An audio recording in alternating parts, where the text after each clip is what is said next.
seeing 30 football pitches every single minute simply cannot be sustained. It is madness. We know that the impacts of our activities on the ocean, denuding them just as quickly as we're filling them up with trash. We know that around 1 million species face extinction. And I could spend the next 39 minutes talking about how dire things are for the natural world. I won't, you'll be pleased to hear. But as we destroy those complex ecological systems, we also destroy the free services, or undermine at least the free services that nature provides, on which each and every one of us depends, but particularly the world's poorest communities, who depend much more directly on those free services than wealthier communities. We also know that there is no pathway to net zero. There's no pathway to staying within 1.5 degrees that does not involve massive increased efforts to protect and restore the natural world. We believe that nature-based solutions like forests and mangroves and so on could provide around 1/3 of the most effective and cost-effective solutions to climate change. But the beauty of backing nature as part of a solution to climate change, in addition to the fact that it's just so effective, is that you deliver so many solutions to so many other challenges that we face as well. Poverty, pollution, even, as we all now know, pandemics. So, as presidents of COP, we took a decision right at the beginning that we were going to put nature at its heart, at the heart of our response to climate change domestically, but also at the heart of what we are trying to secure from world leaders, from businesses, and so on. And I think the package of commitments that we delivered today do genuinely represent the turning point that our forests crucially and have long needed. We have well over 100, I think it's now 114 countries committing to end deforestation by 2030. The countries have signed represent nearly 90% of the world's forest. We have unprecedented finance commitment, $12 billion to be invested in protecting and restoring forests from 12 donor countries. Of course, the UK is a contributor to that, having secured the commitment. We're committing at least $3 billion of our international climate finance to nature-based solutions, and at least half of that on forests. We've secured a package today of support for indigenous people, and that's not just a box-ticking exercise to be inclusive. It's much, much more than that. That we know that indigenous communities have been on the front line for pretty much forever, and often against the odds, often in the face of really acute danger. They have protected vast amounts of land around the world, critically important ecosystems around the world. So in addition to the arguments of justice, which you will know well, it's actually a pretty cost-effective way to save a lot of land, is backing the people who are doing a good job protecting that land. So today's $2 billion commitment, or just under $2 billion commitment to indigenous people, is a step change. It's a different cosmos to the kind of support that existed before. We've had a commitment from the big financial institutions, between them presiding over assets worth almost $9 trillion, who have committed to removing deforestation from their portfolios, their investments in the supply chains as well. And we've had a commitment from the biggest buyers of commodities that they're going to stop buying commodities that are grown at the expense of forests. And that the message that sends around the world is very hard to exaggerate. It's hugely, hugely important.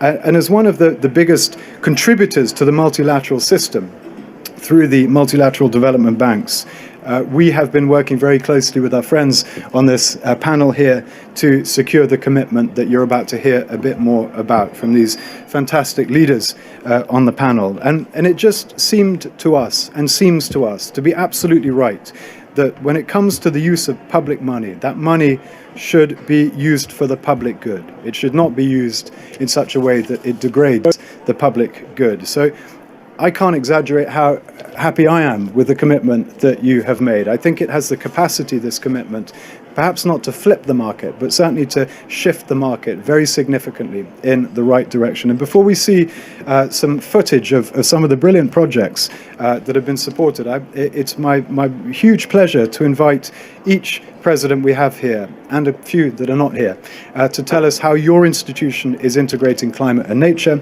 and how you anticipate achieving the goals of the statement that you signed up to. And I think before we come to our live panel, we're going to see a video where we will hear briefly from Werner Hoyer, President of the European Investment Bank, Dr. Mohammed Suleiman Al-Jasser, President of the Islamic Development Bank, who may be here with us, but he's certainly on the video, and David Malpass, the President of the World Bank Group. So we're going to see that video, and then I'm going to come to our real people here on the stage. Dear COP26 participants, Assalamu alaikum. It has been my pleasure to sign the joint statement on nature and people this morning on behalf of the Islamic Development Bank, along with my peers, MDB's heads. The Islamic Development Bank has long invested in nature as part of its development sector operations solutions. In 2019, the Islamic Development Bank developed its sustainable finance framework, under which it has been able to issue green sukuk or Islamic bonds. The proceeds from its debut €1 billion green sukuk have been used to finance projects whose objectives include the sustainable management of natural living resources and land use. Furthermore, the Islamic Development Bank has developed its environmental and social safeguards policy and has already mainstreamed nature-based solutions into its urban, water, agriculture, and climate change policies and operational strategies towards 2025. 2025 is the target date for climate finance to account for at least 35% of our funded operations. Financing green projects with robust nature-based components will help the bank achieve its ambitious objectives. This target will complement efforts made in countries like Sierra Leone, where the Islamic Development Bank supports the Gouma Valley Water Company in addressing the water provision needs of 1.6 million people in the city of Freetown. This is done in part through the conservation and rehabilitation of the watershed, including Western Area Peninsula protected forest, creating green jobs for the youth at the same time. The Islamic Development Bank has supported building the resilience to recurring food insecurity of 2.6 million people in Chad by promoting water harvesting through soil and water conservation schemes. In Indonesia, the bank supports 30,000 rural households in increasing their income and food security, including through sustainable land management and agricultural practices. By collectively committing to integrate nature in our operations, I believe the Islamic Development Bank will deliver on that promise, along with peer MDBs as part of its mandate of empowering people for a sustainable future. Thank you very much.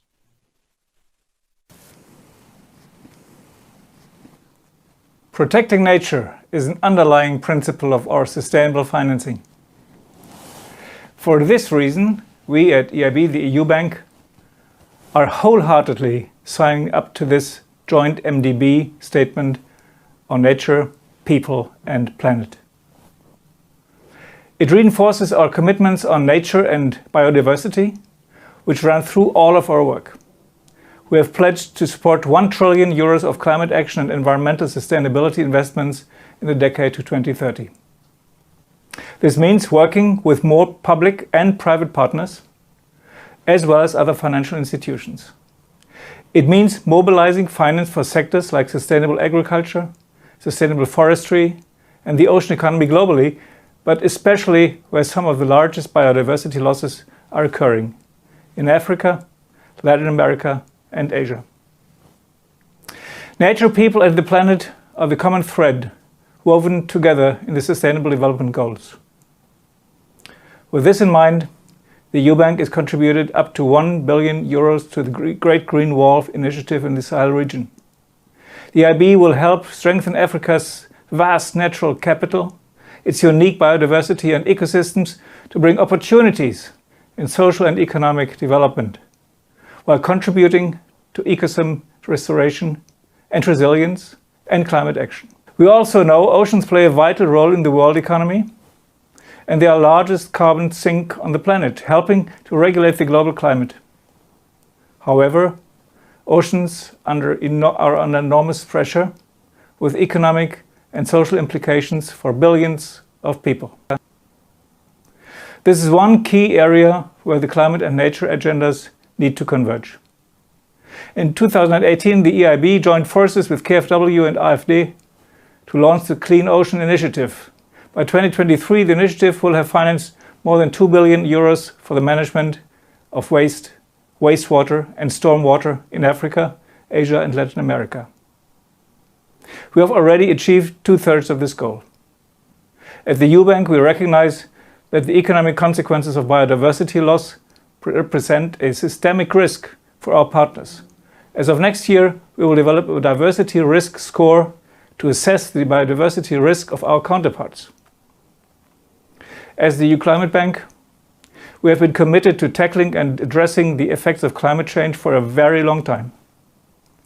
We strongly believe that the conservation of biodiversity and the protection of nature requires an equally strong commitment.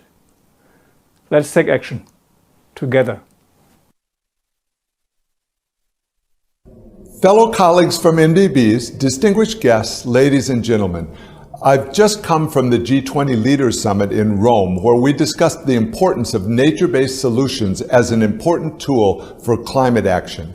Biodiversity is a vital global public good. It's also a vital development necessity. Nature loss often impacts the poorest countries the most.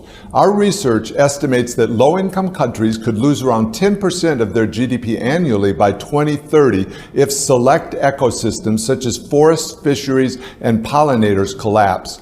More than half of global GDP is generated in industries dependent on ecosystems. This is even more true for countries that make up the Amazon basin.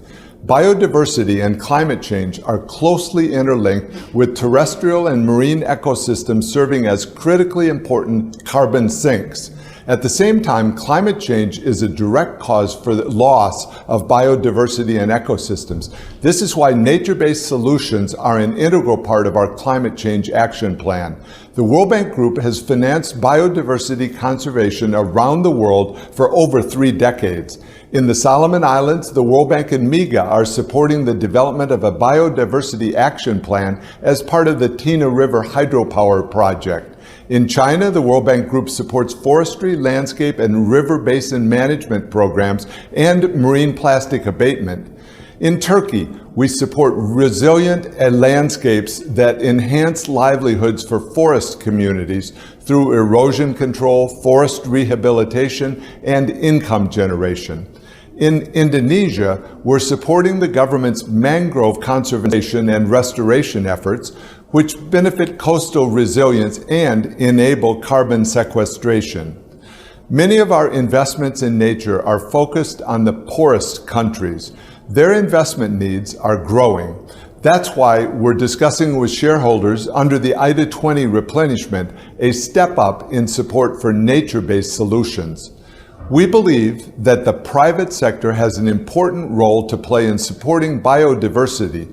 IFC recently committed its first $300 million blue loan in Indonesia for recycling 50 billion PET bottles a year by 2025 to help address the problem of plastic pollution. We've mainstreamed environmental sustainability into the investment projects we finance all over the world. The principles embedded in our environmental and social framework and performance standards have been adopted globally by banks, companies, and policymakers. These frameworks recognize that protecting and conserving biodiversity and sustainably managing natural resources are fundamental to sustainable development and to the lives and livelihoods of communities, including indigenous people. This COP presents an opportunity to discuss meaningful action on nature-based solutions. Next May's COP15 will be another milestone. The COVID pandemic, biodiversity loss, climate change are all reminders of how connected we are. Together with other MDBs, we look forward to working with countries on updating their national biodiversity plans and enhancing our work on biodiversity and nature. Thank you all. Three very powerful speeches from three extremely important figureheads. So in the interest of time, I'm going to just quickly tell you who we have here, for those who don't already know, and then I'm going to ask our speakers to just speak one after the other.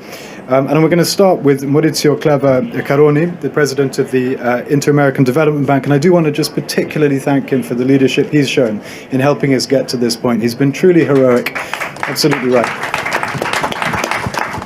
And those of you who heard him speak earlier today will recognize the authenticity of the position he's taken and the passion with which he's pursued this cause.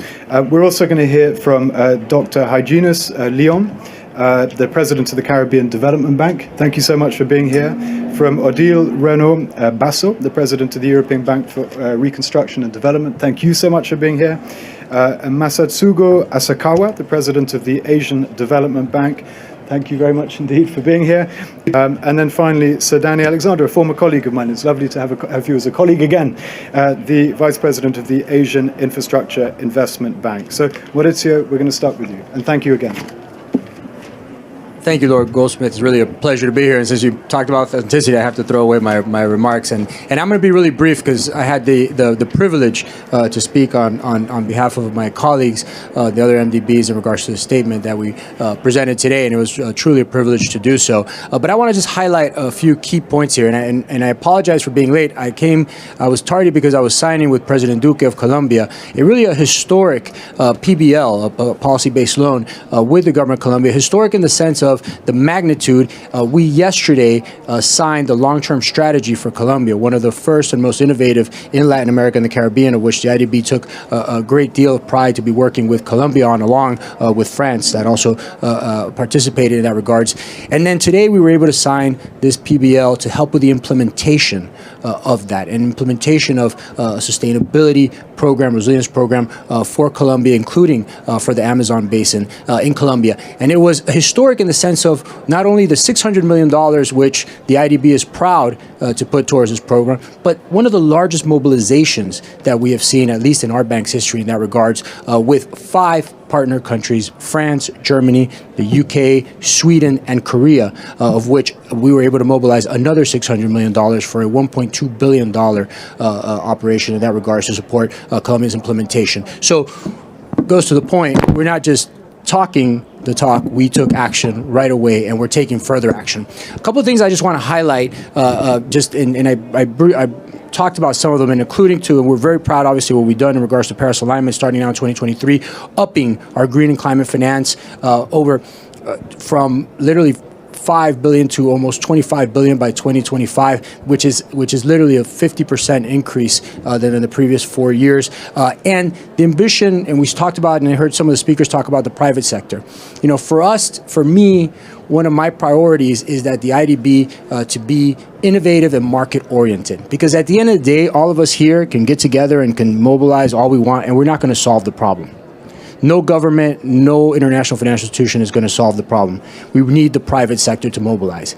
And there's $53 trillion in ESG capital sitting there looking for good investments. And the way I see it, and the way we're working at the IDB, is that if we can catalyze just 10% of that for Latin America and the Caribbean, that's Japan's GDP. That would be transformational in Latin America and the Caribbean. So we're looking to create mechanisms, vehicles that will help catalyze that private capital that's looking to invest in good, renewable, climate-friendly projects in Latin America and the Caribbean. And for that, we're doing innovative stuff with our thematic bonds, of which the IDB has been part of 60% of those issuances, the Green Bond Transparency Index, of which we're the first to launch in the world, to help investors be able to follow green projects from beginning to end so they know where their money is going and they know the results of their investments in that regards. And we're extraordinarily proud to have launched at the New York Stock Exchange a couple of weeks ago a whole new asset class called natural asset companies, which is going to be able to reward, incentivize companies for conservation, biodiversity, and we can really break the financial paradigm here of how we can fundraise, of how we can mobilize financing for green projects. So we're really excited about how we can innovate, and I look forward to always working with our colleagues across the globe in that sense of how, I think it's also a good challenge. I learn a lot from them, and we can challenge each other of how to continue moving the needle forward in that regard. So again, thank you for your leadership, Gosumothe, and appreciate the effort. Oh, one more thing I had to mention. I'm sorry. Amazon initiative. Look, I think there is probably no more particularly important initiative in the world today on climate than the Amazon initiative. It is the lungs of the world. We all know this. When the Leticia Pact came, thanks to the leadership of President Duque and the 8 presidents of Latin America and the Amazon basin, a lot of criticism was like, okay, well, this is a great political initiative. You all have burden sharing, but what are you going to do about it? We came in a year ago and said, we're going to create an Amazon fund and we're going to start implementing projects. A year later, not only have we done so, and we created an Amazon unit now at the IDB, but we have already had the Green Climate Fund has already put nearly $600 million in this sense, and we're announcing in the next 2 days, Germany and the Netherlands have also joined the Amazon initiative and fund of the IDB in this effort. We would love to have, obviously, the UK participate. We're going to go to Spain next week to also do so, and I think we have right there. I'm going to talk to you right after. I'm going to come. See, he just sold you out. But no, I think this is a really unique opportunity because this is the thing about the Leticia Pact, which you saw for yourself when you were down there. It's not about picking like one country, France versus Brazil, US versus Bolivia. No. There's no politics involved. It's the 8 countries of the basin working to find solutions amongst themselves. And the approach we've taken, and today we had a lot of the indigenous leaders from the Amazon communities, is a micro to macro. It's not like in the past, the old IDB that goes in and says, hey, let's create this big hydro plant, etc., and this is going to be good for you, and take it. No. How do we work to develop those communities and then expand from therein with their buy-in from day one in confidence building? So I'm going to come talk to you after. Thank you. Thank you so much. Thank you. Thank you, Mauricio. I want to start with one particular data, and that is that the countries in the region I represent, the Caribbean Development Bank's 19 borrowing member countries, they are among the most vulnerable states in the world, and in particular with regard to climate finance. And to put this in perspective, we have had over the last decade about 190 natural hazard events. And those have almost a disastrous effect on economies for one key reason. Not only do they repeat, but the duration it takes to recover from those require astronomical amounts of finance to rebuild. So that's, I think, the first point we want to make. And because of that, and because of our responsibility to our countries, we have made it part of our overall strategy to effectively make nature-based solutions an integral part of how we approach the entire economic development of our states. And in particular, we've looked at 3 key areas. The first is the carbon sequestration element. The second is increasing or even rebuilding our resource base to facilitate enhancements in livelihoods of the peoples of the countries. And the third is to promote climate resilience. So I think with that in mind, which is clearly quite broad, we've had to think of prioritizing how we are actually going to do this. And we could think in terms of 4 or so key elements. One, the watersheds and land management area is key. You move towards the coastal restoration is equally important, and with that, fisheries to enhance livelihoods of the people. The third, of course, is the marine resources that we have. How do you not only sustain this, but build it to be able to use with regard to blue economy type activities?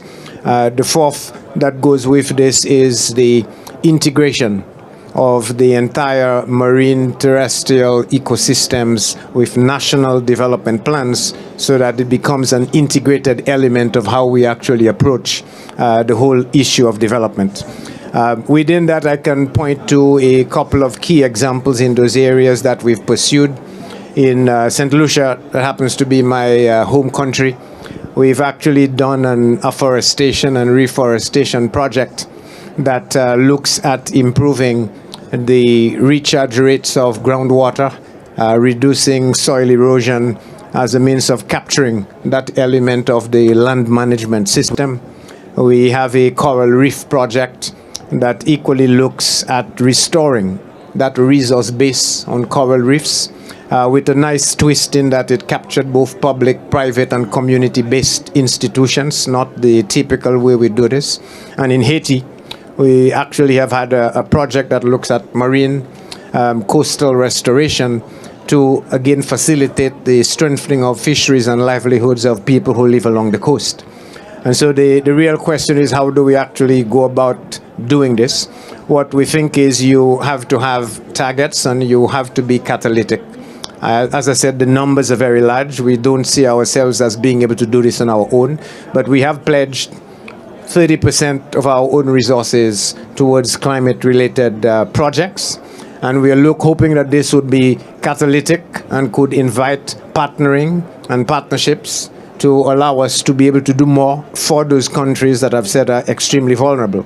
And so I think the areas where we can surely look to do this is, one, going forward in terms of capacity development, such that they can implement those in a way that we can see tangible benefits. The second would have to be in terms of knowledge management, data on climate-related aspects, analysis, discovery of things that can actually work, and presumably designing strategies that can make this come alive. And the third is, I think, helping governments design enabling environments that could allow the private sector to participate more. And so when Mauricio talks about bringing in the private sector, we see this as critical. And so this morning, we actually brought in the idea of this multi-financing facility that would bring together different institutions to help bridge the enormous gap that we are talking about financing for development. Thank you. Yeah.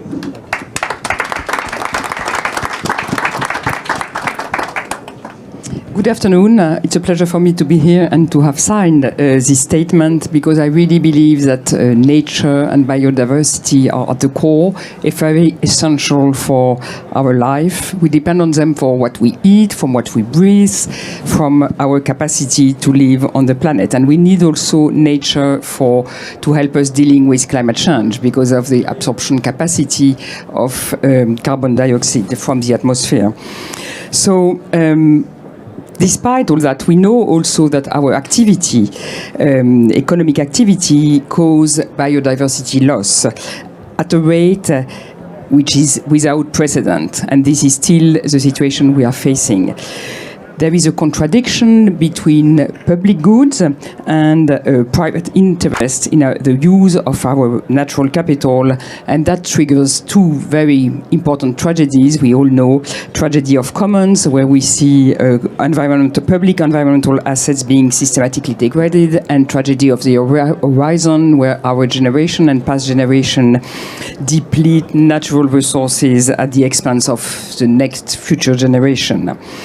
So given that, I strongly believe that to achieve our sustainable development goals, we really have to transform the way we use and we value nature.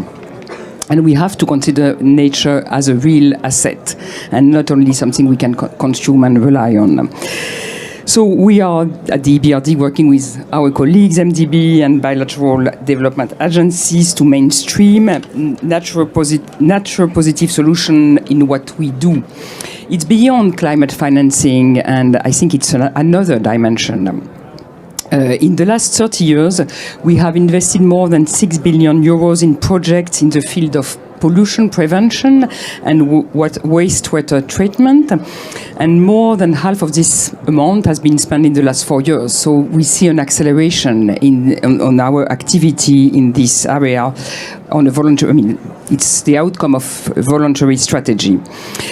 We have gained, for example, very valuable experience in promoting systematic environmental remediation, and we look at every project with a very strong glance. Look at the impact on sustainability, biodiversity, and so forth. For example, thanks to the Northern Dimension Environmental Partnership, this has been particularly true of the Baltics and Barents Sea. This could be a useful model to deal with pollution in the sea, in Mediterranean and Red Seas as well. I think that today, with the statement we have been all committing to, our approach is brought to a new level.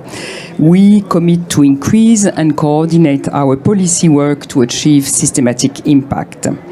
And to conclude, I would like to quote some words said by Dr. Jane Goodall during our last annual meeting this summer.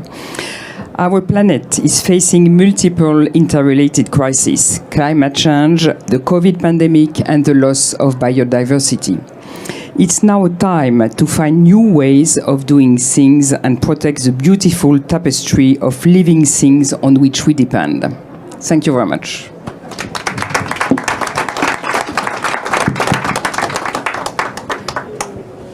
Thank you, colleagues.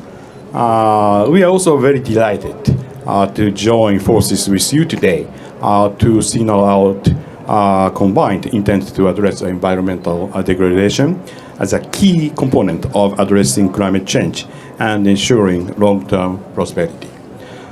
Well, nature-positive investment, of course, will be the key in contributing to ADB's recently announced ambition to provide US $100 billion in cumulative climate financing from 2019 to 2030, including $34 billion US dollars dedicated to climate adaptation and resilience. Let me briefly highlight three of our main initiatives to further mainstream nature into our operation. First, to protect the oceans. Coastal megacities and island nations in our region that are on the front lines of climate change, ADB launched a so-called Action Plan for Healthy Oceans and Sustainable Blue Economies in 2019. We aim to catalyze $5 billion US dollars in investment and technical assistance by 2024. Which includes a focus on nature-based and circular economy solutions. And these will help to a couple of things: strengthen coastal community and ecosystem resilience, and also address marine plastic pollution and promote blue economies. And we are using innovative finance, attract private investment like others also mentioned. We have issued $9.6 billion US dollars in green bonds since 2010. And more recently, this year actually, our first ever dual tranche blue bonds was around $300 million US dollars. Second, we're working to restore wetland ecosystems through a regional approach. We are also building on the success of the Jiangsu Yancheng Wetland Protection Project, which contributed to the successful listing of the wetland area in China as a UNESCO World Heritage Nature Site. The partnership initiative, so-called Regional Flyway Initiative, is looking to mobilize up to $3 billion in project investment in the region over the next 10 years. And finally, third, we are supporting efforts to value nature better. We are establishing a digital platform to integrate nature-positive solutions in our project design through a so-called Natural Capital Lab, which will share methods for valuing biodiversity and ecosystems, and also support regulatory reform that helps developing member countries shift away from environmentally harmful subsidies. And it will also catalyze sustainable finance through blended financing. So in closing, we look forward to building green, inclusive and resilient economies across Asia and Pacific and jointly sharing progress with our peers. Thank you very much.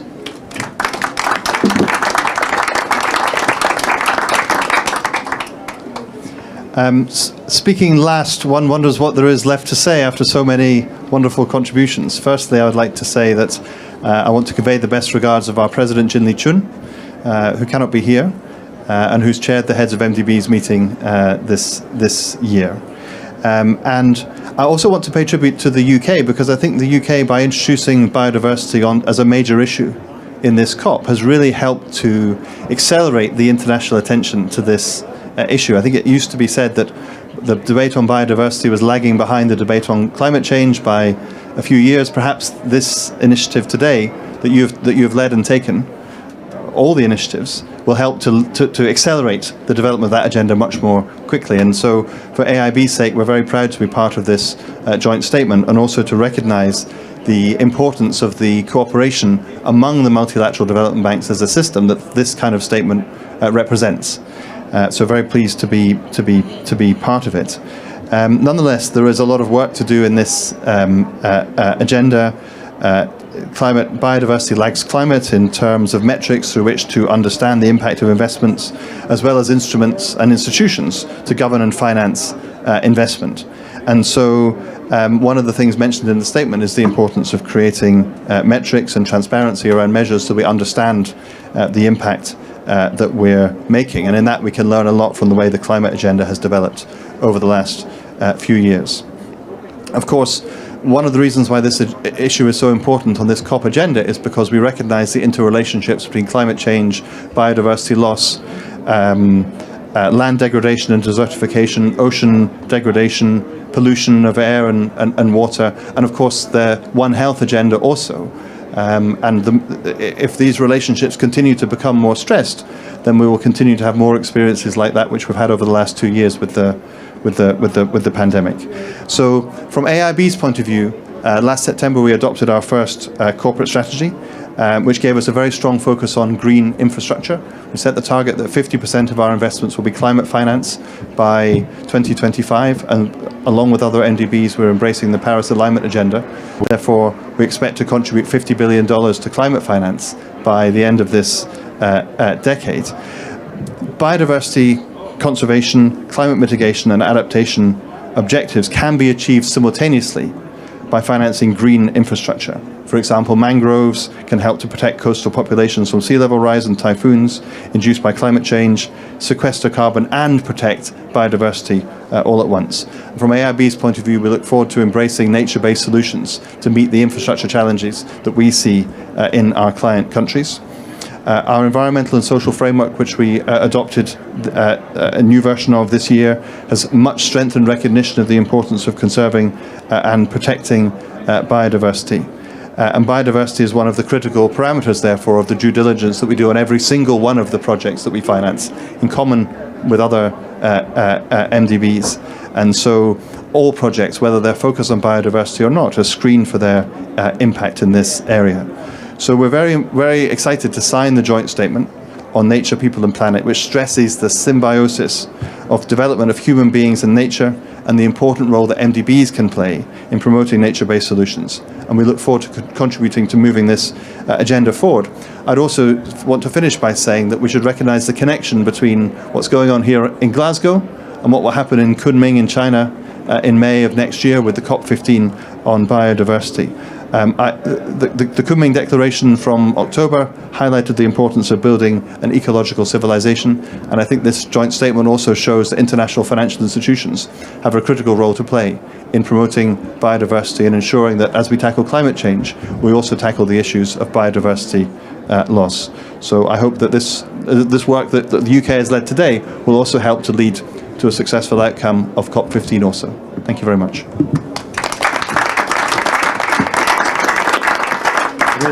The discipline from these presidents. You only have to look at that clock. There's 1 minute left.